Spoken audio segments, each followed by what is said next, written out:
港島婦聯與愛同行應急支援專班嘅姊妹，今日去咗2個臨時嘅屋企。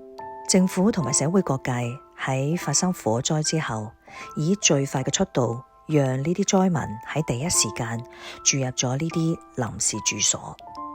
我哋到達嗰時，亦都睇到有社工在進行1對1嘅服務，而熱心嘅鄰居就行出嚟問：你哋係咪佢哋嘅女啊？快啲話俾爸爸媽媽聽，仲有邊啲可以去申請，仲有邊啲物資可以領取啦？我哋笑住回答：係啊，佢哋就係我哋嘅爸爸媽媽。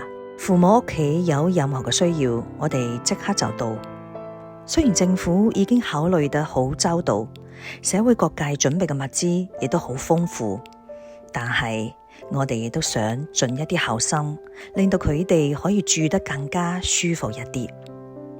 屋企嘅燈點亮咗，家人嘅心就安樂咗。